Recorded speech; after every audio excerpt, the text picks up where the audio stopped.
चलिए, बहुत बहुत स्वागत है आप सभी का। Most welcome all of you. Welcome to the CGPSC coach. आप सभी का हम फिर से स्वागत करते हैं। हम आज छत्तीसगढ़ के मध्यकालीन इतिहास पर बात करेंगे और छत्तीसगढ़ के मध्यकालीन इतिहास पर हम 1200 वर्षों से भी अधिक अर्थात छत्तीसगढ़ में सबसे लंबे समय तक शासन करने वाले एक प्रमुख राजवंश कलचुरी डायनेस्टी यानी कलचुरी वंश पर बात करेंगे। कलचुरी वंश का इतिहास काफ़ी पुराना है और काफ़ी बृहद भी है। इनका राज्य क्षेत्र न केवल छत्तीसगढ़ में बल्कि मध्य प्रदेश, राजस्थान, छत्तीसगढ़ और आपका आंध्र प्रदेश, उड़ीसा तक फैला हुआ था, है ना। और दक्षिण में हम देखें तो कर्नाटक में भी हमको इसकी एक शाखा देखने को मिलती है। तो कहीं ना कहीं किसी अन्य नाम से, चाहे हैहय वंशी हो, चाहे कलचुरी वंश हो, अन्य नाम से कलचुरी राजवंश भारत भर में फैले हुए थे। ठीक है, तो इसी कलचुरी वंश पर हम लोग डिस्कस करने जा रहे हैं, बात करने जा रहे हैं। जल्दी से आप लोग लाइव अगर देख रहे हैं तो लाइव आ जाएं, या फिर आपने लाइव चूक गए हैं तो कोई बात नहीं, लाइव क्लास चूक गए तो ये रिकॉर्डेड मोड में है तो इसे आप लोग देख सकते हैं। अगर आप हमारे एप्लीकेशन में देख रहे हैं तो एप्लीकेशन में इसको ध्यान से समझने का, सुनने का प्रयास करेंगे, नोट करते जाएंगे मेरे साथ ही साथ, क्योंकि आज मैं कलचुरी वंश के पार्ट 1 कलचुरी डायनेस्टी पार्ट 1 पर जो डिस्कस करने जा रहा हूं, बहुत ही महत्वपूर्ण बिंदुओं पर आपसे डिस्कस करूंगा और ये एग्जाम के पॉइंट ऑफ व्यू से अत्यंत ही महत्वपूर्ण होने वाला है। तो चलिए स्टार्ट करते हैं आज की क्लास। आज की क्लास है मुख्य रूप से मिडाइवल हिस्ट्री के अंतर्गत मध्यकालीन छत्तीसगढ़ के इतिहास के अंतर्गत कलचुरी डायनेस्टी। ध्यान दीजिएगा, हम कलचुरी डायनेस्टी के अंतर्गत कुछ अन्य महत्वपूर्ण राजवंशों पर भी डिस्कस करेंगे, बात करेंगे। जैसे हम बस्तर के अंतर्गत, बस्तर क्षेत्र में मुख्य रूप से, है ना, बस्तर क्षेत्र में मुख्य रूप से काकतीय वंश और छिंदक नागवंश पर बात करेंगे। बस्तर क्षेत्र में मुख्य रूप से काकतीय वंश और छिंदक नागवंश पर बात करेंगे। तो ध्यान दीजिएगा, हम मुख्य रूप से जो बस्तर एरिया है ना, महाकांतार या दंडकारण्य या चक्रकोट एरिया जिसे हम कहते हैं, है ना, दक्षिण छत्तीसगढ़ के अंतर्गत, तो छिंदक नागवंश और काकतीय वंश पर हम मध्यकालीन छत्तीसगढ़ के अंतर्गत बात करेंगे। वहीं कांकेर में हम सोमवंश पर डिस्कस करेंगे और फड़ी नागवंश, मुख्य रूप से कवर्धा क्षेत्र में हम फड़ी नागवंश पर डिस्कस करेंगे। कुल मिलाकर के मैं कहना क्या चाह रहा हूं, ये जो कलचुरी है, कलचुरी को हम एक तो रायपुर क्षेत्र में देखेंगे और इससे पहले हम रतनपुर क्षेत्र में देखेंगे, यानी कुल मिलाकर के बिलासपुर और रायपुर। यानी अभी हम जो डिस्कस करने जा रहे हैं मुख्य रूप से छत्तीसगढ़ में कलचुरी शाखा के अंतर्गत रतनपुर शाखा पर डिस्कस करेंगे। जल्दी से आप लोग जुड़ जाएं क्लास में, जल्दी से आ जाइए क्लास में, फिर आज की क्लास हम लोग प्रारंभ करते हैं। तो आपको समझ में आया होगा कि मुख्य रूप से मध्यकालीन छत्तीसगढ़ में आपको पढ़ना क्या है, सबको क्लियर हो गया। मध्यकालीन छत्तीसगढ़ में यही सिलेबस है आपका, कलचुरी, फड़ी नागवंश, सोमवंश, छिंदक नागवंश और काकतीय वंश। तो बस्तर में हम मुख्य रूप से छिंदक और काकतीय वंश को पढ़ेंगे। नल वंशी शासकों को हमने बस्तर में मूल रूप से ऑलरेडी पढ़ लिया है। कहाँ? प्राचीन छत्तीसगढ़ के इतिहास में। हम मध्यकालीन छत्तीसगढ़ के इतिहास में छिंदक और काकतीय वंश को अध्ययन करेंगे। ठीक है, चलिए आगे बढ़ते हैं। अब हम मुख्य रूप से आज बात करना चाह रहे हैं, आपसे डिस्कस करना चाह रहे हैं कलचुरी डायनेस्टी। कलचुरी डायनेस्टी यानी कलचुरी वंश। क्या? कलचुरी वंश। ध्यान दीजिएगा, कलचुरी वंश जो है ना, कलचुरी वंश, मैंने जैसे ही पहले ही कहा कि ये प्राचीन भारत का एक मध्यकालीन भारत के आते तक किसी न किसी रूप में इसका विस्तार हमको देखने को मिला और इसकी शाखाएं जो है प्राचीन भारत से कहीं ना कहीं जुड़ी हुई है। मूल रूप से हम छत्तीसगढ़ में देखें तो छत्तीसगढ़ में इसका उद्भव मध्यकालीन जो समय है, मध्यकालीन छत्तीसगढ़ का इतिहास है, उस समय ही इसका हमें स्वरूप दिखाई देता है, इस राजवंश का उद्भव दिखाई देता है। ध्यान दीजिए, कलचुरी डायनेस्टी, कलचुरी राजवंश के अंतर्गत हम लोग देखते हैं कि ये जो है त्रिकुटा आभीर राजवंश से जुड़ा हुआ था। यानी कि प्राचीन भारत में, प्राचीन, ये हमारा भारत देखो, प्राचीन भारत का यह एक नक्शा है, रीजनल किंगडम के अंतर्गत ये प्राचीन भारत का ये नक्शा आपको दिख रहा होगा। तो प्राचीन भारत में हम लोग देखते हैं, ऐतिहासिक पृष्ठभूमि, इसका जो बैकग्राउंड हम लोग देखना चाह रहे हैं, तो कलचुरी राजवंश त्रिकुटा आभिर राजवंश से जुड़ा हुआ है। क्या समझे कि कलचुरी राजवंश त्रिकुटा आभिर राजवंश से जुड़ा हुआ है, यानी कि इस राजवंश को कहीं ना कहीं एक त्रिकुटा आभिर राजवंश ने प्रारंभ किया था और इस आभिर राजा को, इस आभिर वंश के राजा को क्या कहा जाता है? ईश्वर सेन कहा जाता है। तो अगर हम प्राचीन इसके इतिहास को देखें, बैकग्राउंड को समझने का प्रयास करें, वह कहीं ना कहीं हम इसके ऐतिहासिक पृष्ठभूमि को समझने का प्रयास करें, हिस्टोरिकल बैकग्राउंड को देखने का प्रयास करें, तो हमें समझ में आता है कि प्राचीन भारत में त्रिकुटा आभिर राजवंश था और इस आभिर राजवंश में एक आभिर राजा थे ईश्वर सेन। क्या नाम है इनका? ईश्वर सेन। तो ईश्वर सेन नामक राजा ने ही कलचुरी राजवंश की नींव रखी रही होगी, ऐसा हमको जानकारियां प्राप्त होती है। देखो, इस राजवंश से संबंधित यानी कलचुरी राजवंश से संबंधित भारत में दो प्रमुख क्षेत्र थे। उस समय प्राचीन भारत की मैं बात कर रहा हूं, है ना, प्राचीन भारत की मैं बात कर रहा हूं। फिर आगे चलते हुए हम इसको मध्यकालीन भारत के अंतर्गत छत्तीसगढ़ में मुख्य रूप से कलचुरी राजवंश को समझने का प्रयास करेंगे, जो कि मुख्य रूप से त्रिपुरी क्षेत्र में इसका विस्तार देखने को मिलेगा।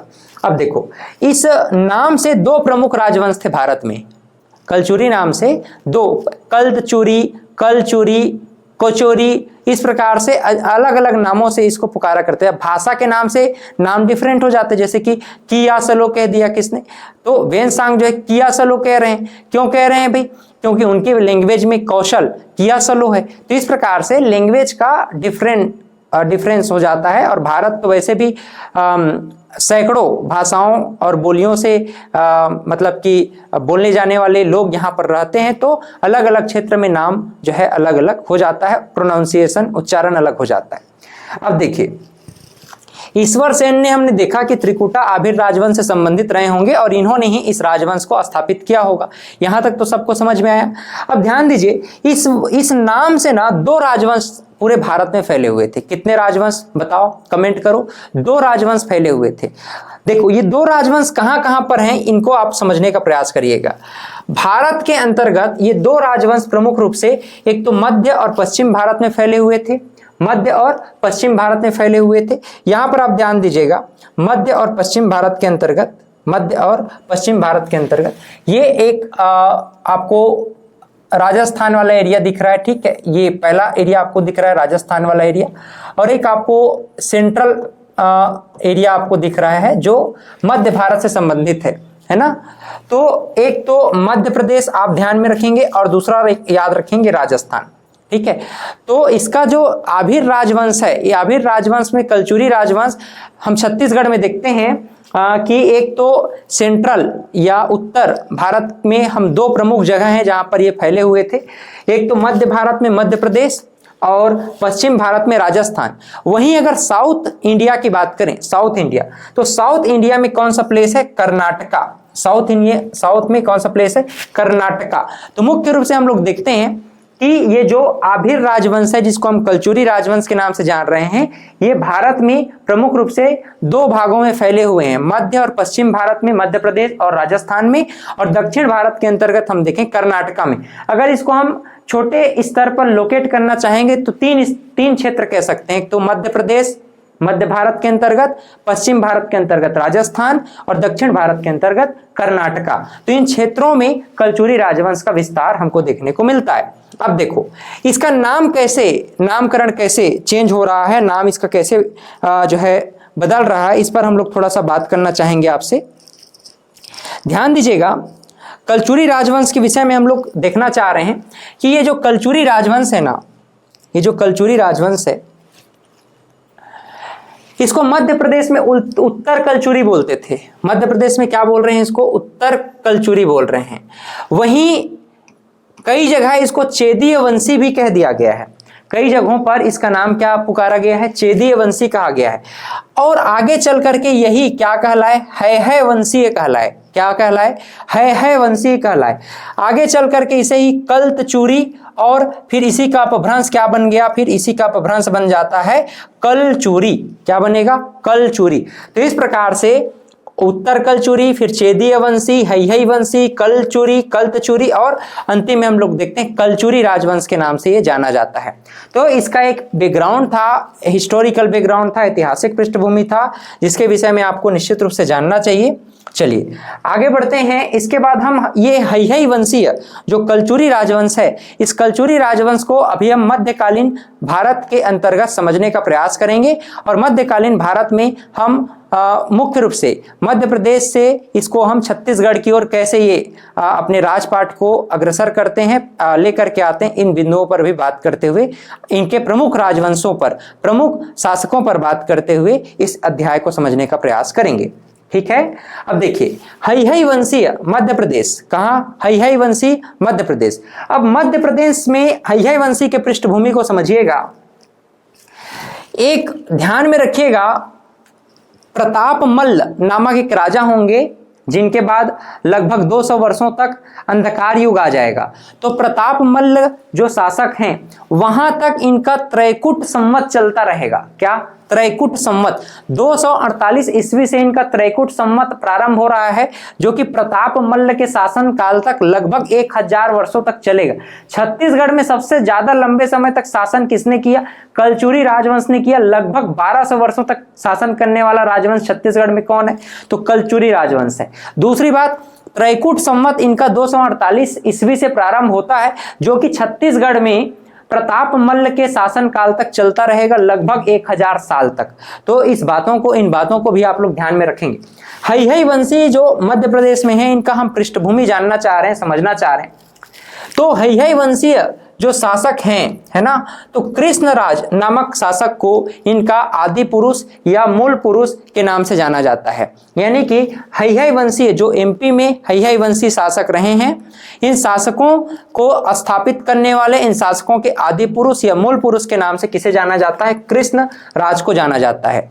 कृष्णराज के उत्तराधिकारी कौन है? शंकरगढ़ प्रथम है। शंकरगढ़ प्रथम कहीं ना कहीं छत्तीसगढ़ की ओर ये अग्रसर होंगे और साम्राज्यवादी नीति का विस्तार करना चाहेंगे। लेकिन इनके जो उत्तराधिकारी हैं, ध्यान दीजिएगा, जिनका नाम है बुद्धराज। तो बुद्धराज ही वह वास्तविक शासक कहलाते हैं जिन्होंने मध्य प्रदेश में कलचुरी वंश की स्थापना किया। ठीक है।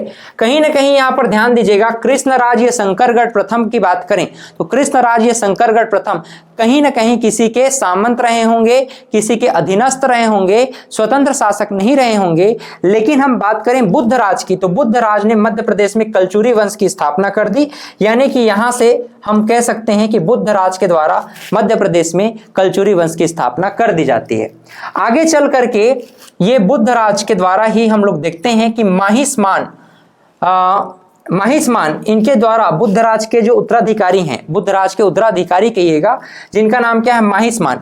अब देखो आप लोग जो है बाहुबली 1, बाहुबली 2 जो बाहुबली 1 और 2 जो मूवी आया है उसको आप लोगों ने देखा होगा। वहां पर माहेशमती साम्राज्य के विषय में बताया गया है। माहेशमती साम्राज्य यानी कि कुल मिलाकर के उज्जैन और मध्य प्रदेश मध्य प्रांत वाला एरिया को कहा जा रहा है। यानी कि महिष्मती नामक नगर की स्थापना किसने करी थी? महिष्मान ने करी थी। यानी कि हम लोग अगर बात करें महिष्मान साम्राज्य की, महिष्मती साम्राज्य की, तो महिष्मती साम्राज्य की स्थापना करने का श्रेय कलचुरी शासक महिष्मान को जाता है। तो महिष्मान ने ही महिष्मती साम्राज्य की स्थापना करी है। अब देखना, इसके बाद देखना, हम लोगों ने देखा, ध्यान दीजिएगा, हम लोगों ने कृष्णराज को देखा। कृष्णराज जो है मध्य प्रांत में हैहय वंशी, यहां पर कौन सा शासक कहला रहे हैं? हैहय वंशी मध्य प्रदेश में। तो आदि पुरुष या मूल पुरुष कौन है? हैहय वंशी। फिर शंकरगढ़ प्रथम के उत्तराधिकारी कौन है? बुद्धराज। बुद्धराज ने ही मध्य प्रदेश में हैहय वंशीय राजवंश की स्थापना करी, जो कि अब कलचुरी राजवंश के नाम से जाना जा रहा है। ध्यान दीजिएगा, इनके उत्तराधिकारी हैं महिष्मान। महिष्मान ने महिष्मती नगर की स्थापना करी। इसके बाद महिष्मती को इन्होंने अपना राजधानी बना लिया। आगे चल करके हम देखते हैं Vamrajdev is very very important personality. यहां से आप लोग विशेष करके ध्यान में रखेंगे, वामराजदेव ही वह शासक हैं जिन्होंने त्रिपुरा में कलचुरा राजवंश की स्थापना की। यानी कि कलचुरी राजवंश को ही कलचुरा राजवंश भी बोल देते हैं। तो मूल रूप से अगर हम देखें वामराजदेव, तो वामराजदेव ही वह शासक हैं जो कि त्रिपुरा में कलचुरा राजवंश की स्थापना कर रहे हैं। बात समझ में आ रहा है जी सबको? लाइक शेयर और सब्सक्राइब जरूर कर दीजिएगा। अगर आप इसे लाइव देख रहे हैं तो निश्चित रूप से अपने मित्रों तक भी शेयर कर दीजिएगा, ठीक है। चलो, तो वामराज देव की हम लोग बात कर रहे हैं। वामराज देव ने ही त्रिपुरा में कलचुरा वंश की स्थापना किया है। और कोकल्ल प्रथम की बात करें तो कोकल्ल प्रथम ऐसे शासक हैं जिन्होंने त्रिपुरी को अपनी राजधानी बना दिया। यानी मध्य प्रदेश में त्रिपुरी नामक स्थान पड़ता है, तो त्रिपुरी नामक स्थान को इन्होंने अपना स्थायी राजधानी, स्टेबल, परमानेंट कह सकते हैं, परमानेंट कैपिटल बना दिया। किसने? कोकल्ल प्रथम ने। फिर शंकरगढ़ प्रथम के बाद जो है शंकरगढ़ द्वितीय, आगे चल करके हम देखते हैं शंकरगढ़ द्वितीय ही वह राजा हैं। इनके जो पूर्वज हैं छत्तीसगढ़ की ओर तो मूव करने का प्रयास कर रहे हैं, लेकिन मूव कर नहीं पाए। लेकिन कोकल्ल प्रथम जब त्रिपुरी को स्थायी राजधानी बनाएंगे, यहां से शासन करना प्रारंभ करेंगे, उसके बाद हम देखेंगे इसके आगे जो शंकरगढ़ द्वितीय है ना, शंकरगढ़ द्वितीय छत्तीसगढ़ में कहाँ आएंगे? पाली आएंगे, कोरबा क्षेत्र आएंगे। कोरबा क्षेत्र आकर के ये पाली क्षेत्र को विजित कर लेंगे। कौन सा क्षेत्र को? पाली क्षेत्र को विजित कर देंगे। सोमवंशी बाणवंशी शासक यहाँ पर मुख्य रूप से राजपाट कर रहे थे। आगे चल करके हम लोग देखते हैं कि शंकरगढ़ द्वितीय के पश्चात लक्ष्मण राज, फिर कोकल्ल देव द्वितीय, और कोकल्ल देव द्वितीय के पश्चात हम लोग देखते हैं कि कोकल्ल देव द्वितीय के पश्चात कलिंग राज। देखो, कोकल्ल देव द्वितीय के पश्चात हम लोग देखते हैं कि कोकल्ल देव द्वितीय जो है ना, ध्यान दीजिएगा, कोकल्ल देव द्वितीय के संदर्भ में हम लोग बात करते हैं। यहां पर इसको ध्यान से लिखिएगा, जस्ट मिनट। कोकल्ल देव द्वितीय को आप लोग ध्यान में रखेंगे और यहीं से हम लोग आगे पढ़ेंगे, है ना। कोकल्ल देव द्वितीय, तो ऐसा माना जाता है कि ये जो कोकल्ल देव द्वितीय हैं, कोकल्ल देव द्वितीय कहाँ शासन कर रहे हैं? आप सब लोग जानते हो, कोकल्ल देव द्वितीय जो है त्रिपुरी में शासन कर रहे हैं, यानी कि मध्य प्रदेश में शासन कर रहे हैं। कहाँ शासन कर रहे हैं? जरा एक बार बता दो मुझे कमेंट में, कहाँ शासन कर रहे हैं? मध्य प्रदेश में त्रिपुरी में शासन कर रहे हैं। इनके कितने लड़का? 18 लड़का, ठीक है। कितने लड़का? 18 लड़का। पुत्रियां भी रही होंगी, लेकिन पुत्रों का नाम सबसे ज्यादा लिया जाता है। कितने बच्चे? 18 बच्चे। रानियां तो बहुत सारी रही होंगी। तो कोकल्ल देव द्वितीय के कितने पुत्र? 18 पुत्र। 18 पुत्रों में से ही एक पुत्र का नाम क्या है? कलिंगराज। क्या नाम है? कलिंगराज। कलिंगराज को बोलते हैं कि बेटा तुम जाओ दक्षिण में, और दक्षिण में जाकर के हमारे साम्राज्यवादी नीति का विस्तार करो। कलिंगराज पुनः इनके पहले इनके पूर्वज कौन? शंकरगढ़ द्वितीय कहाँ आए थे? पाली आए थे। पाली को क्षेत्र को विजित करके अपने राज्य में मिला लिए थे। फिर से सोमवंशी और बाणवंशी शासक आगे चल करके हम लोग देखते हैं उस क्षेत्र को पुनः प्राप्त कर लेते हैं। ये घटनाक्रम हमको कलिंग राज के संदर्भ में देखने को मिलता है कि कोकल्ल देव द्वितीय, क्या नाम है भाई? कोकल्ल देव द्वितीय। तो कोकल्ल देव द्वितीय के कितने पुत्र? 18 पुत्र। क्या? कोकल्ल देव द्वितीय के कितने पुत्र? 18 पुत्र। 18 पुत्रों में से एक पुत्र का नाम क्या है? कलिंगराज। क्या नाम है? कलिंगराज। तो कलिंगराज ने पाली को फिर से जीता। कलिंगराज ने पाली को फिर से जीता। शंकरगढ़ द्वितीय मुक्तुंग नाम, उनका पूरा नाम क्या? शंकरगढ़ द्वितीय मुक्तुंग। तो शंकरगढ़ द्वितीय मुक्तुंग ने पाली को सर्वप्रथम जीतने का प्रयास किया था। फिर से कहां चले गए? त्रिपुरी चले गए। तो उस क्षेत्र को पुनः अपने में शामिल कौन कर लिए? बाणवंशी और सोमवंशी शासक। आगे चल करके हम लोग देखते हैं कि जो कलिंगराज है, कलिंगराज पुनः पाली क्षेत्र को, यानी कोरबा के पाली क्षेत्र को विजित करेंगे और कलचुरी राजवंश में शामिल कर लेंगे। ठीक है, बात समझ में आ रहा है ना? ये इतिहास आपको समझ में आ रहा है? ठीक है, बहुत ही विस्तृत और गहन अध्ययन के साथ मैं इसे आपके सामने प्रस्तुत कर रहा हूं, तो बहुत ध्यान से आप लोग सुने और समझने का प्रयास करें, क्योंकि आज जो सीजीपीएससी मेंस और प्रीलिम्स में प्रश्न बनते हैं वो थोड़ा सा एडवांस लेवल के प्रश्न बन रहे हैं। तो अगर आप थोड़ा सा डिटेल में इसको जानेंगे, समझेंगे, तो आसानी से आप इसे सॉल्व कर पाएंगे, किसी प्रकार का कोई दिक्कत होने वाला नहीं है। तो ध्यान से आप लोग समझेंगे, और लाइव है तो जल्दी से शेयर कर दें, लाइक कर दें, है ना। चलिए, तो कलिंग राज के विषय में हम लोगों ने जाना कि कलचुरी वंश में इनको पाली क्षेत्र को इन्होंने विजित किया और पाली क्षेत्र को विजित करके पुनः शामिल कर देते हैं। ठीक है, बात समझ में आ रहा है? आगे बढ़ते हैं। अब देखिए, अब हम छत्तीसगढ़ में कलचुरी राजवंश को समझने का प्रयास करेंगे। कहाँ? छत्तीसगढ़ में कलचुरी राजवंश को समझने का प्रयास करेंगे। देखिए भाई, कलचुरी राजवंश का जो छत्तीसगढ़ में शाखाएं होंगी ना, शंकरगढ़ द्वितीय मुक्तुंग, फिर कोकल्ल प्रथम के पुत्र कलिंगराज। कलिंगराज वास्तविक संस्थापक हो जाएंगे। कहाँ? छत्तीसगढ़ में, जो कि पुनः पाली क्षेत्र को विजित करेंगे और तुम्बाड़ को अपनी राजधानी बनाएंगे। तो छत्तीसगढ़ में जो कलचुरी राजवंश है, छत्तीसगढ़ में क्या, कलचुरी राजवंश, इसी पर हम बात करना चाहते हैं। छत्तीसगढ़ में कलचुरी राजवंश की दो प्रमुख शाखाएं हैं, दो प्रमुख शाखाएं हैं। कौन कौन से दो प्रमुख शाखाएं हैं? तो एक शाखा का नाम है रतनपुर शाखा और दूसरा का नाम है लहुरी शाखा। क्या? रतनपुर शाखा और लहुरी शाखा। बोलो क्या है? रतनपुर शाखा और लहुरी शाखा। फिर से बोलो क्या होगा? लहुरी शाखा और रतनपुर शाखा। ध्यान दीजिएगा, ये जो रतनपुर शाखा है ना, लगभग हम देखते हैं 19 शासक रहे होंगे, लगभग 19 शासक रहे होंगे जिन्होंने रतनपुर शाखा में शासन किया। यानी कि कलिंग राज्य से प्रारंभ होगा वास्तविक संस्थापना इस क्षेत्र में, रतनपुर क्षेत्र में, और हम लोग देखेंगे रघुनाथ सिंह के शासनकाल तक इस क्षेत्र में कलचुरियों का आधिपत्य होगा। कलचुरी इस क्षेत्र में राजपाट करते रहेंगे। यानी 1000 ईस्वी से लेकर के 1741 ईस्वी के लगभग तक, 1000 ईस्वी से लेकर 1741 ईस्वी के लगभग हम देखते हैं कि इस क्षेत्र में रतनपुर शाखा में कलचुरियों का शासनकाल देखने को मिलता है। उसके बाद फिर रघुनाथ सिंह के बाद हम लोग देखेंगे कि मराठा अधीन शासन हो जाएगा। लहुरी शाखा में हम लोग देखते हैं 1300 ईस्वी से लेकर के 1750 ईस्वी तक। कब तक? 1300 ईस्वी से लेकर के 1750 ईस्वी तक लक्ष्मी देव से लेकर अमर सिंह, क्या? लक्ष्मी देव से लेकर अमर सिंह। हालांकि ब्रह्मदेव ने रायपुर शहर को नाम दिया तो उसको हम लोग बाद में पढ़ेंगे, लेकिन लक्ष्मी देव से लेकर अमर सिंह तक इस क्षेत्र को हम लहुरी शाखा के नाम से जानते हैं, जो कि 1300 ईस्वी से 1750 ईस्वी तक लगभग चलता रहा, जब तक नीलूपंत के द्वारा जो रघु जी प्रथम हैं उनके सेनापति इस क्षेत्र में अमर सिंह को पराजित करके इस क्षेत्र को भी किसमें शामिल कर लेंगे? मराठा अधीन शासन में शामिल कर देंगे। वहीं भास्करपन रघुनाथ सिंह को पराजित करके इन्हें मराठा अधीन शासक बना देंगे 1741 में। ठीक है, तो वो हम लोग बाद में पढ़ेंगे। जब हम आधुनिक छत्तीसगढ़ का इतिहास पढ़ेंगे तो हम लोग देखेंगे कि रघुनाथ सिंह के शासनकाल के दौरान किस प्रकार से हम पूर्व आधुनिक छत्तीसगढ़ के इतिहास को अध्ययन कर रहे हैं। क्लियर? छत्तीसगढ़ में कलचुरी शाखाओं को आप लोग समझ पा रहे हैं क्या? कितने शाखाएं जरा बता दो मुझे। 2 शाखाएं, एक तो रतनपुर का शाखा और दूसरा लहुरी का शाखा। फिर से बताओ, रतनपुर का शाखा और दूसरा लहुरी का शाखा। रतनपुर शाखा में कलिंग राज से लेकर रघुनाथ सिंह तक, वहीं लहुरी शाखा में लक्ष्मी देव से लेकर के अमर सिंह तक। कब से कब तक? 1000 ईस्वी से लेकर 1750। सीधा सीधा ध्यान रखना, कब से कब तक? 1000 से लेकर 1750 ईस्वी तक। लगभग 1200 से अधिक वर्षों तक इन्होंने छत्तीसगढ़ में शासन किया है। ठीक, बात समझ में आया? चलिए आगे बढ़ते हैं। अब हम रतनपुर में जो कलचुरी शाखा है, नेक्स्ट जब भी क्लास होगा उसमें हम लहुरी शाखा पर भी बात करेंगे। आज हम रतनपुर जो प्राथमिक शाखाएं हैं इस पर हम लोग डिस्कस करना चाहते हैं।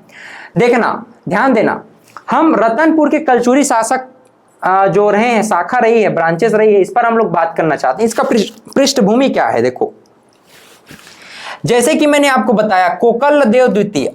अब कोकलदेव द्वितीय की हम लोग बात करें तो कोकलदेव द्वितीय ने त्रिपुरी में शासन किया। कब से कब तक? 990 से लेकर के 1015।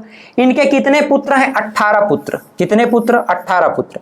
इनका एक पुत्र का नाम क्या है? कलिंगराज। क्या नाम है? कलिंगराज। कलिंगराज को ये भेजते हैं कहां? दक्षिण कौशल को विजय प्राप्त करने के लिए, क्योंकि इनके पूर्वज शंकरगढ़ द्वितीय मुक्तुंग पहले ही पाली क्षेत्र को विजित करके चले गए थे, जो कि सोमवंशी और बाणवंशी शासकों के द्वारा फिर से अधिग्रहण कर लिया गया है। अब जो है कलिंगराज, जो कोकलदेव द्वितीय के 18 पुत्रों में से एक हैं, ये कहां जा रहे हैं? दक्षिण विजय अभियान की ओर जा रहे हैं। इनका भी समुद्रगुप्त की तरह दक्षिण विजय अभियान है, जिसको हम दक्षिण कौशल का विजय अभियान कह रहे हैं। उड़ीसा की ओर इन लोग विजय करने के लिए आगे बढ़ रहे हैं। ठीक है, तो युद्ध करने के लिए जा रहे हैं कहां? कौशल की ओर। 1000 ईस्वी में ये तुम्माड़ में पहुंचते हैं और तुम्माड़ क्षेत्र को विजित करके इसको अपना प्रथम राजधानी बना लेंगे। देखो, पाली में ऑलरेडी क्या है? पाली में ऑलरेडी बाणवंशी शासक शासन कर रहे हैं, तो सबसे पहले अपनी राजधानी कहां बनाएंगे? कोरबा के समीप। कहां? कोरबा के समीप, कोरबा जिले के समीप ये कहां बनाएंगे अपना शासन? कहां करेंगे? तुम्माड़ में अपना शासन करेंगे। ध्यान दीजिएगा, यहां पर अगर आप चाहेंगे तो एक मैप भी बना सकते हैं और मैप के जरिए इसको समझ सकते हैं कि तुम्माड़ मुख्य रूप से कहां पर है। तो आप लोग को कोरबा तो पता ही है, ये कोरबा है, और कोरबा में ही आपको क्या पड़ेगा? तुम्माड़ पड़ेगा। ठीक है, कोरबा में ही क्या है? तुम्माड़। ये कोरबा है और कोरबा में ही आप लोगों ने क्या देखा, तुम्माड़। तो तुम्माड़ को ही 1000 ईस्वी में किसने, कलिंग राज ने प्रथम राजधानी बनाया। अब यहां से प्रश्न बनेगा कि कौन कौन से ऐसे शासक हैं जो कि तुम्माड़ से अपना शासन किए और कौन कौन से शासक हैं जो कि रतनपुर से अपना शासन किए। ऐसा प्रश्न आपसे बनेगा तो आप कह लेंगे कि भाई कलिंग राज ने 1000 ईस्वी में तुम्माड़ में अपना शासन किया और तुम्माड़ को अपना प्रथम कैपिटल यानी कि प्रथम राजधानी बनाया। ध्यान दीजिएगा, हम रतनपुर की जो कलचुरी शाखा है, इस कलचुरी शाखा को थोड़ा सा ओवरव्यू देखना चाहेंगे, फिर एक एक राजाओं को हम लोग समझने का प्रयास करेंगे। इनका जो ऑफिशियल लैंग्वेज था ना, ऑफिशियल लैंग्वेज क्या था, संस्कृत था। इनका जो ऑफिशियल लैंग्वेज क्या था, संस्कृत था। मतलब ऑफिशियल जो लैंग्वेज थी इनकी कार्यालयीन भाषा वो क्या थी, संस्कृत थी। अच्छा, इनकी जो कैपिटल रही है, कैपिटल के संदर्भ में अगर हम लोग बात करें तो प्रमुख राजधानियां इनकी जो है, एक तो तुम्माड़ नामक राजधानी है, तो तुम्माड़ नामक राजधानी कलिंग राज के द्वारा, फिर रत्नपुर रत्नदेव प्रथम के द्वारा, और छुरी कोसगाई बहारेंद्र शाह के द्वारा। और भी कुछ राजधानियां हैं जो कि अल्पकालीन रही है, उस पर भी हम लोग आगे चल करके आपसे डिस्कस करेंगे।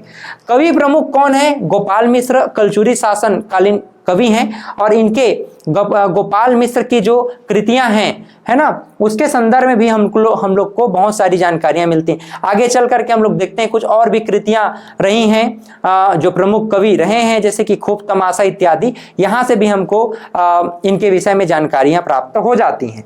उपासक की बात करें तो मुख्य रूप से अगर हम देखें तो जो कलचुरी राजवंश रहे हैं, कलचुरी राजवंश शैव मतावलंबी थे, यानी शैव धर्म को मानने वाले थे। ठीक, वहीं अगर इनकी कुल देवी की बात करें तो गज लक्ष्मी को ये अपना कुल देवी स्वीकार करते हैं। बात समझ में आ रहा है यहां तक? अब ध्यान देना, गज लक्ष्मी कौन है, इनके कुल देवी हैं। आगे देखिए, प्रमुख शासक। अब यहां से हम लोग प्रमुख शासकों पर बात करेंगे कि प्रमुख शासक यहाँ कौन कौन है भाई, और इन प्रमुख शासकों को हम लोग समझने का प्रयास करेंगे। चलिए प्रमुख शासकों को समझते हैं, एक एक शासकों को हम लोग देखने का प्रयास करेंगे। और यहाँ जो प्रमुख शासक हुए हैं ना, ये अपने आप में बहुत महान शासक हुए हैं। छत्तीसगढ़ में रतनपुर क्षेत्र में हम लोग प्रमुख शासकों को समझना चाह रहे हैं। ध्यान दीजिएगा, हम सबसे पहले एक प्रथम शासक, इस क्षेत्र के जो प्रथम शासक हैं, जिनका नाम क्या है भाई, इनका नाम है, मुख्य रूप से हम लोग देखते हैं, देखिए इनका नाम है कलिंग राज। क्या नाम है, कलिंग राज। क्या नाम है जरा बताओ, कलिंग राज। तो कलिंग राज को हम सबसे पहले समझना चाहते हैं कि कलिंग राज वास्तव में कौन है। तो ध्यान दीजिएगा, जो कलिंग राज है ना, कलिंग राज ने 1000 से 1020 ईस्वी तक शासन किया। कब से कब तक, 1000 से 1020 ईस्वी तक शासन किया। कब से कब तक, 1000 से 1020। इन्होंने एक टाइटल लिया हुआ था, क्या टाइटल था, परम महेश्वर में। जैसे कि मैंने पहले ही बताया कि जो कलचुरी राजवंश के शासक हैं, ये परम महेश्वर की उपाधि धारण कर रहे हैं, अर्थात ये शैव मतावलंबी हैं, शैव धर्म को मानने वाले हैं। ठीक है, कलिंग राज जो है 1000 से 1020 ईस्वी यानी लगभग 20 साल तक शासन करेंगे। अच्छा, इनकी प्रारंभिक राजधानी कहां थी, तो तुम्माड़ में। यानी कि कलिंग राज ने अपनी राजधानी कहां बनाया, कोरबा के समीप तुम्माड़ में। अच्छा, कलिंग राज के विषय में जानकारियां हमें कहां से मिलती है, अमोदा ताम्रपत्र पृथ्वीदेव प्रथम। यानी कि क्या समझे, अमोदा ताम्रपत्र संबंधित किससे है, पृथ्वीदेव प्रथम, जो कि इनके ही आगे चल करके उत्तराधिकारी होते चले जाएंगे, इनके और वंशज हैं, है ना, आगे चल करके। तो अमोदा ताम्रपत्र किससे संबंधित है, पृथ्वीदेव प्रथम। तो इसी अमोदा ताम्रपत्र में कलिंग राज के विषय में बताया गया है। किसके विषय में, कलिंग राज के विषय में। अमोदा ताम्रपत्र और रतनपुर शिलालेख। तो रतनपुर शिलालेख और अमोदा ताम्रपत्र में हमें किसके विषय में जानकारी मिलती है, कलिंग राज के विषय में जानकारी मिलती है। ऐसा माना जाता है कि यही जो कलिंग राज है ना, यही संस्थापक और प्रथम शासक रहे होंगे। क्या, कलिंग राज ही प्रथम और संस्थापक रहे होंगे, प्रथम संस्थापक रहे होंगे। किसके, तो कलचुरी वंश के। कहाँ, छत्तीसगढ़ में। इन्होंने कुछ स्थापत्य कला के संदर्भ में इसके विषय में हम देखें तो ध्यान दीजिए, स्थापत्य कला में महिषासुर मंदिर, महिषासुर मर्दिनी मंदिर और महामाया मंदिर चैतुरगढ़, इसको इन्होंने प्रारंभ कराया था। ऐसा नहीं कि इन्होंने बनवा दिया था। तो इसको स्थापत्य कला में इसको निर्माण प्रारंभ किया था। ठीक है, क्या, निर्माण प्रारंभ किया था। आगे चल करके इनके जो बच्चे हैं इनके जो उत्तराधिकारी है इस मंदिर को पूर्ण कराएंगे। तो महिषासुर मर्दिनी मंदिर और महामाया मंदिर इन दोनों को प्रारंभ किसने करवाया था? तो कलिंग राज ने प्रारंभ करवाया था। अच्छा, ऐसा पूछा जा सकता है कि कलिंग राज के समकालीन शासक कौन थे? तो चोल वंशी शासक इनके समकालीन थे, राजा राम प्रथम। क्या नाम था उनका? राजा राम प्रथम। तो राजा राम प्रथम जो है कलिंग राज के समकालीन माने जाते हैं। आगे देखो, आगे हम बढ़ते हैं। आगे बढ़ते हुए हम देखेंगे कमल राज के विषय में। किसके विषय में? कमल राज।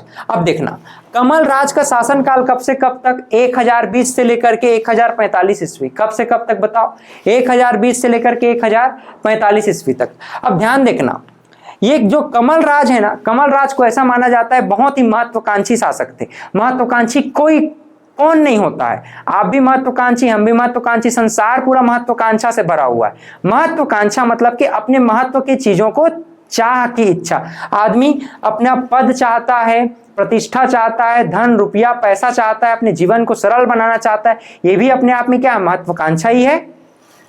तो कमल राज चूंकि अत्यंत महत्वाकांक्षी शासक थे और इन्होंने एक उत्कल अभियान चलाया था। क्या? उत्कल अभियान। कलिंग राज के बाद क्या? कमल राज। कलिंग राज और कमल राज दोनों कहां शासन कर रहे हैं? तोमार से शासन करेंगे। कहां से? तोमार से। तो कलिंग राज, कमल राज। तो कमल राज जो है उत्कल अभियान चला रहे हैं और उत्कल अभियान में हम लोग देखते हैं कि जो त्रिपुरीय गंगेय देव हैं, गांगेय देव। अब देखना, अभी तक यहां पर देखना, जो गांगेय देव की हम लोग बात कर रहे हैं, गांगेय देव की हेल्प कौन करेंगे? कमल राज। गांगेय देव की हेल्प कौन कर रहा है? जरा बताओ मुझे, फिर से कमेंट करके बताओ। गांगेय देव की हेल्प कौन कर रहे हैं? कमल राज। कमल राज जो है उत्कल अभियान में किसका हेल्प करेंगे? त्रिपुरी शासक गांगेय देव की, क्योंकि कहीं ना कहीं ये अधीनस्थ हैं किसके? त्रिपुरी शासकों के। क्योंकि कहां से आए हैं? त्रिपुरी से आए हैं। इनका वंशज कहां है? त्रिपुरी से है। तो कहीं ना कहीं कमल राज किसके अधीन है अभी? तो त्रिपुरी शासकों के। तो जब उत्कल अभियान में गांगेय देव त्रिपुरी शासक निकलेंगे तो उनका हेल्प कौन करेंगे? कमल राज। कौन करेंगे? कमल राज। कमल राज का ये हेल्प, कमल राज जब उत्कल अभियान में हेल्प करेंगे तो उत्कल से एक सेनापति साथ लेकर के आएंगे। इस सेनापति का नाम क्या है? साहिल। सेनापति का नाम क्या है? जरा बताओ। सेनापति का नाम है साहिल। सेनापति का नाम क्या है? साहिल। साहिल जो है बहुत प्रतापी सेनापति था, बहुत ताकतवर था। आगे चल करके कमल राज जब विजय अभियान में निकलेंगे तो बहुत सारे क्षेत्र विस्तार नीति में ये अपना भूमिका निभाने वाले हैं। कौन? साहिल। अच्छा, आगे बढ़ते हैं। आगे हम लोग देखना चाहते हैं रत्नदेव प्रथम के विषय में। किसके विषय में? रत्नदेव प्रथम। कौन? रत्नदेव प्रथम। तो रत्नदेव प्रथम को ही हम रत्नराज प्रथम भी कह देते हैं। क्या? रत्नदेव प्रथम को ही हम लोग रत्नराज प्रथम कह देते हैं। ध्यान दीजिएगा, 1045 से लेकर 1065 ईस्वी तक इन्होंने शासन किया। किसने? रत्नराज प्रथम या रत्नदेव प्रथम। रत्नदेव प्रथम ने विवाह किया था नोनल्ला देवी से, जो कि कोमोमंडल के राजा वजू वर्मन की कन्या थी। यानी कुल मिलाकर के आज जीपीएम जो एरिया आप लोग पढ़ते हो, बिलासपुर का एक नया जिला जो कट करके बना है, गौरेला पेंड्रा मरवाही वाला जिला, इसी क्षेत्र में मुख्य रूप से नोनल्ला देवी जो कि वजू वर्मन की कन्या थी कोमोमंडल प्रदेश की, उनसे ये विवाह करते हैं। चूंकि वजू वर्मन की केवल एक कन्या थी, उनका कोई पुत्र नहीं था, इसी नाम से ये जो कोमोमंडल का एरिया है यानी पेंड्रा का जो क्षेत्र है वो किसे मिल गया? रत्नदेव प्रथम को मिल गया, रत्नराज प्रथम को मिल गया। तो रत्नदेव प्रथम या रत्नराज प्रथम की पत्नी का नाम क्या है? नोनल्ला देवी, यानी वजू वर्मन की कन्या थी, कोमोमंडल प्रदेश। विवाह के साथ साथ इनको एक प्रकार से दहेज में मिल गया, आप कह सकते हो। अब देखना, ध्यान देना, रत्नदेव प्रथम is very very important personality. इसको आप लोग समझने का प्रयास करेंगे क्योंकि यहां से जो प्रश्न बनता है वो अत्यंत महत्वपूर्ण हो जाता है। पहला आप क्या नाम याद रखना है? कलिंग राज। कलिंग के बाद कमल राज, कलिंग राज, कमल राज, और इसके बाद नाम याद रखना रत्नदेव प्रथम। इन तीनों ने शासन किया कहां से? तुंबाड़ से। प्रश्न बनता है ना, ध्यान दीजिएगा। कलिंग राज, कमल राज और रत्नदेव प्रथम, कलिंग राज, कमल राज और रत्नदेव प्रथम, तीनों ने कहां शासन किया? तुंबाड़ से। आगे चल करके यही रत्नदेव प्रथम है जो कि एक नगर बसाएंगे और नगर का नाम अपने नाम पर रखेंगे जिसका नाम है रत्नपुर। क्या? रत्नपुर। बिलासपुर से लगभग 25 किलोमीटर आप 130 नेशनल हाईवे 130 में आप आगे बढ़ेंगे। कहां? अंबिकापुर रोड में, कटघोरा रोड में, तो आपको रतनपुर पड़ेगा। रतनपुर छत्तीसगढ़ का प्राचीन राजधानी रहा है, साथ ही साथ कलचुरियों की भी राजधानी रही है। तो ध्यान दीजिएगा, रत्नपुर शहर को किसने बसाया? रत्नदेव या रत्नराज प्रथम ने बसाया। और रत्नराज प्रथम ने विवाह किया था नोनल्ला देवी वजुवर्मन कन्या थी, और वजुवर्मन का कोई पुत्र न होने के कारण कोमोमंडल जो पेंड्रा वाला क्षेत्र है वो भी किससे मिल गया था? तो रत्नदेव प्रथम या रत्नराज प्रथम को मिल गया था। ध्यान दीजिएगा, रत्नदेव प्रथम ने 1050 ईस्वी में अपनी कैपिटल को चेंज कर दिया। ध्यान देना, 1050 ईस्वी में अपना कैपिटल, अपना राजधानी चेंज कर दिया। कहां से कहां? कोरबा से रतनपुर, कोरबा से रतनपुर बिलासपुर, यानी कि तुम्माड़ से चेंज कर दिया। कहां? रतनपुर। याद आएगा? समझ में आ रहा है? तो तुम्माड़ से राजधानी को चेंज कहां कर दिया भाई? तो रतनपुर। यानी कि यूं कह सकते हैं, तुम्माड़ से शासन करने वाले अंतिम शासक कौन है? रत्नराज प्रथम या रत्नदेव प्रथम। ये प्रश्न बन रहा है डायरेक्ट कि तुम्माड़ से शासन करने वाले अंतिम शासक कौन है? तो आप कहेंगे रत्नराज प्रथम या रत्नदेव प्रथम। अच्छा, रत्नपुर में पहले शासक कौन बने? तो आप कहेंगे रत्नराज प्रथम या रत्नदेव प्रथम, क्योंकि इन्होंने ही रत्नपुर शहर को बसाया और इसे आगे चल करके हम लोग क्या बोल रहे हैं? रतनपुर कह रहे हैं। अब देखना, इसमें इन्होंने प्रमुख स्थापत्य क्या क्या किया है, इस पर भी हम लोग अभी डिस्कस करेंगे आगे चल करके। देखिए, इनके प्रमुख स्थापत्य को हम लोग देखेंगे आगे चलकर। अब देखिए, प्रमुख स्थापत्य कला इनके संदर्भ में अगर हम लोग देखें, प्रमुख स्थापत्य कला, तो बिलासपुर और कोरबा, कौन कौन से क्षेत्र प्रमुख हैं? बिलासपुर और कोरबा। याद रखना, कौन कौन से क्षेत्र? बिलासपुर और कोरबा। बिलासपुर में क्या? रतनपुर। फिर से बोलो, बिलासपुर में क्या? रतनपुर। और कोरबा में दो प्लेस, कोरबा में दो प्लेस, एक तो तुम्माड़ और लाफागढ़। क्या? तुम्माड़ और लाफागढ़। बिलासपुर के रतनपुर में इन प्रमुख स्थापत्य कला इन्होंने किया। स्थापत्य कला यानी कह सकते हो इन्होंने क्या क्या निर्माण कराया, ऐसा कह सकते हैं। स्थापना किन किन चीजों की? पहली बात तो रत्नदेव ने ही रतनपुर शहर को बसाया। स्थापत्य के संदर्भ में देखें तो तालाबों का जाल बनाया, गज किला या हाथी किला इन्होंने बनाया, महामाया मंदिर को पूर्ण किया, नाना देव कुलभूषित मंदिर, क्या? नाना देव कुलभूषित मंदिर बिलासपुर रतनपुर में इन्होंने निर्माण करवाया था। और देखिए, इसके बाद अगर हम कोरबा में तुम्माड़ और लाफागढ़ की बात करें तो लाफागढ़ में महिषासुर मर्दिनी मंदिर को इन्होंने पूर्ण करवाया। किसने? तो रत्नदेव प्रथम ने। और तुम्माड़ के संदर्भ में बमकेश्वर महादेव मंदिर, क्या? बमकेश्वर महादेव मंदिर, इसको भी इन्होंने कंप्लीट कराया था। अच्छा, यहां पर ध्यान दीजिएगा, हम रतनपुर की बात कर रहे हैं, रतनपुर को ही हम क्या बोलते हैं? कुबेरपुरी कह देते हैं, कुबेरपुरी की संज्ञा देते हैं। अच्छा, कुबेरपुरी, यही रतनपुर को हम लोग और क्या कहते हैं? तालाबों की नगरी भी कह देते हैं। आरंग को मंदिरों की नगरी कह रहे हैं, तो तालाबों की नगरी किसे कहेंगे? फिर तालाबों की नगरी कहा जाता है कुबेरपुरी। कुबेरपुरी की संज्ञा किसे दी जा रही है? चतुर्युगीपुरी को। चतुर्युगीपुरी क्यों कहा जाता है? क्योंकि ऐसा माना गया है, ऐसा कहते हैं कि रत्नदेव प्रथम ने जरूर रत्नपुर को बसाया, लेकिन ये क्षेत्र सदियों से था, चारों युग में था। सतयुग में इसे मणिपुर कहते थे, त्रेता युग में इसको माणिकपुर कहते थे, द्वापर युग में इसे हीरापुर कहा गया है और कलयुग में इसे रतनपुर कहा गया। यानी कि रत्नपुर शहर को बसाया है तो समझ में आता है, राजधानी होगा तो निश्चित रूप से क्षेत्र विस्तार होगा, उस क्षेत्र में नाना प्रकार के विकास कार्य होंगे निश्चित रूप से। लेकिन ये जो रतनपुर है, रत्नदेव के नाम से नाम चेंज हुआ होगा ऐसा भी माना जाता है। लेकिन इसे हम चतुर्युगीपुरी क्यों कहते हैं? क्योंकि सतयुग, त्रेतायुग, द्वापर युग और कलयुग में मणिपुर, माणिकपुर, हीरापुर और रतनपुर के नाम से ये कहीं ना कहीं अवेलेबल था, एग्जिस्ट करता था, है ना। इस नाम से इसे हम चतुर्युगीपुरी कहते हैं। चारों युग में यह क्षेत्र अवेलेबल था। और अच्छा, कुबेरपुरी हम क्यों कहते हैं? क्योंकि धन धान्य से परिपूर्ण था, धन धान्य से परिपूर्ण था, किसी भी चीज की कोई कमी नहीं थी। इसी नाम से हम इसे क्या कहते थे? कुबेरपुरी कहते हैं। अच्छा, इसे ही हम लोगों ने क्या कहा है? तालाबों की नगरी कहा है। क्या कहा है जरा बताओ? तालाबों की नगरी कहा है। ठीक, यहां तक आप लोग को समझ में आ गया होगा। अब ध्यान दीजिएगा, हम रत्नदेव प्रथम के विषय में कुछ और बातें आपसे डिस्कस करना चाह रहे हैं। रत्नदेव प्रथम ने एक विजय अभियान भी किया है। रत्नदेव प्रथम ने एक विजय अभियान भी किया है। इस विजय अभियान को हम कहते हैं सिरपुर विजय अभियान। क्या कहते हैं? सिरपुर विजय अभियान। सिरपुर विजय अभियान इन्होंने 1050 ईस्वी में किया। कब? 1050 ईस्वी में। 1050 ईस्वी में इन्होंने सोमवंशी शासक उद्योत केसरी को पराजित किया था। किसे? उद्योत केसरी को पराजित किया था वर्सेस रत्नदेव प्रथम, यानी कि सिरपुर में इन्होंने सोमवंशी शासक उद्योत केसरी पर आक्रमण किया। उद्योत केसरी पराजित हुए किसके? रत्नदेव प्रथम से, और इस प्रकार से इनका एक विजय अभियान सिरपुर क्षेत्र भी कहीं ना कहीं कलचुरी राजवंश में आकर के शामिल हो गया। यानी सोमवंशियों का जो है नाश किसने किया था? तो रत्नदेव प्रथम ने किया था, कलचुरी शासकों ने किया था। और सिरपुर क्षेत्र को, सोमवंशी शासकों को, उद्योत केसरी को पराजित करके सिरपुर क्षेत्र को भी अपने अधीन किसने लाया? रत्नदेव प्रथम ने ही लाया। तो इस प्रकार से रत्नदेव प्रथम ने न केवल रत्नपुर नगर की स्थापना की, इसे अपनी राजधानी भी बनाया तुम्माड़ से आगे चल करके।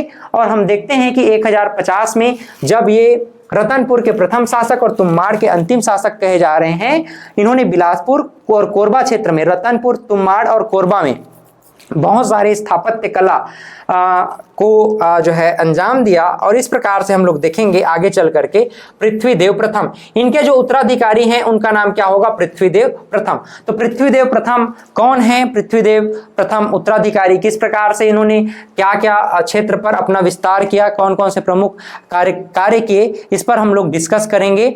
और इस पर हम लोग नेक्स्ट क्लास में आपसे बहुत डिटेल में डिस्कस करेंगे, बात करेंगे। तो मिलते हैं नए क्लास में, तब तक के लिए बहुत बहुत धन्यवाद। आप लोग चैनल को लाइक शेयर सब्सक्राइब जरूर कर देना। अगर आप एप्लीकेशन में देख रहे हैं हमारे, तो आप लोग इसको नोट करते जाओ, मेरे साथ साथ नोट करते जाओ। जितना मैं बता रहा हूं ना, इतना इंपॉर्टेंट फैक्ट मैं बता रहा हूं कि यहां अगर आप लोग अच्छे से पढ़ लेते हैं, समझ लेते हैं चीजों को, तो अभी फ्री में फिलहाल अवेलेबल हो रहा है, तो इसका आप लोग लाभ उठाएं और कॉपी में नोट करते चलें। निश्चित रूप से ये आपके एग्जाम के पॉइंट ऑफ व्यू से अत्यंत महत्वपूर्ण होने वाला है। ठीक है, तो मिलते हैं नए क्लास में, तब तक के लिए बहुत बहुत धन्यवाद। Have a great day. इसी तरह से पढ़ते रहें, आगे बढ़ते रहें। बहुत बहुत धन्यवाद।